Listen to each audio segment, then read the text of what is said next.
actual screen o footage nung first screen para palitan ang bank to PayPal na may choices naman as payout system dito sa content monetization kay Facebook.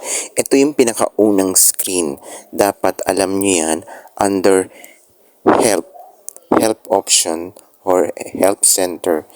Yan, nasa browser ko yan, using browser. So, dapat initially nandiyan kayo para mapalitan nyo yung payout system nyo from bank to PayPal. Yun lang muna, bank to PayPal. Okay, let's get started.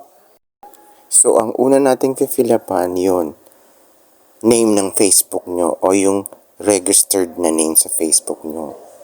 Tapos, ang pangalawa, kung anong tools yung nagkaroon ng problema. Sa akin naman kasi, wala pa naman talagang payment na nagaganap or payment to be. So, piliin muna natin yung stars palagi. Piliin ang stars palagi. Tapos, sa kanan, yung kulay blue, click send.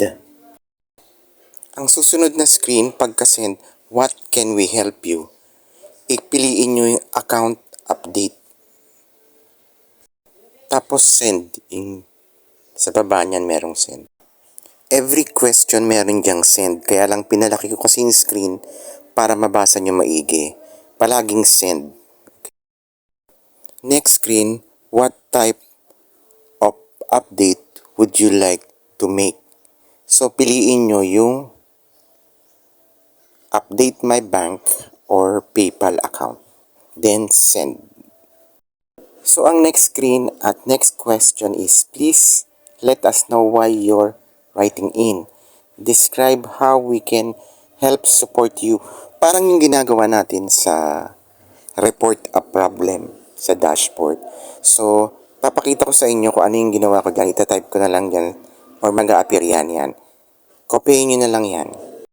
And don't forget to send again. Next screen, security check then submit. Next screen, CAPTCHA. Sagutan nyo lang, tapos submit.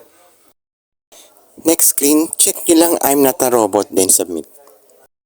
Lalabas yung screen, form submitted successfully. Okay, click nyo okay. Okay na yon, finish.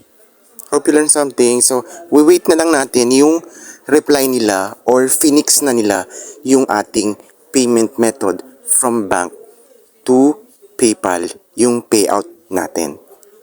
Thank you so much.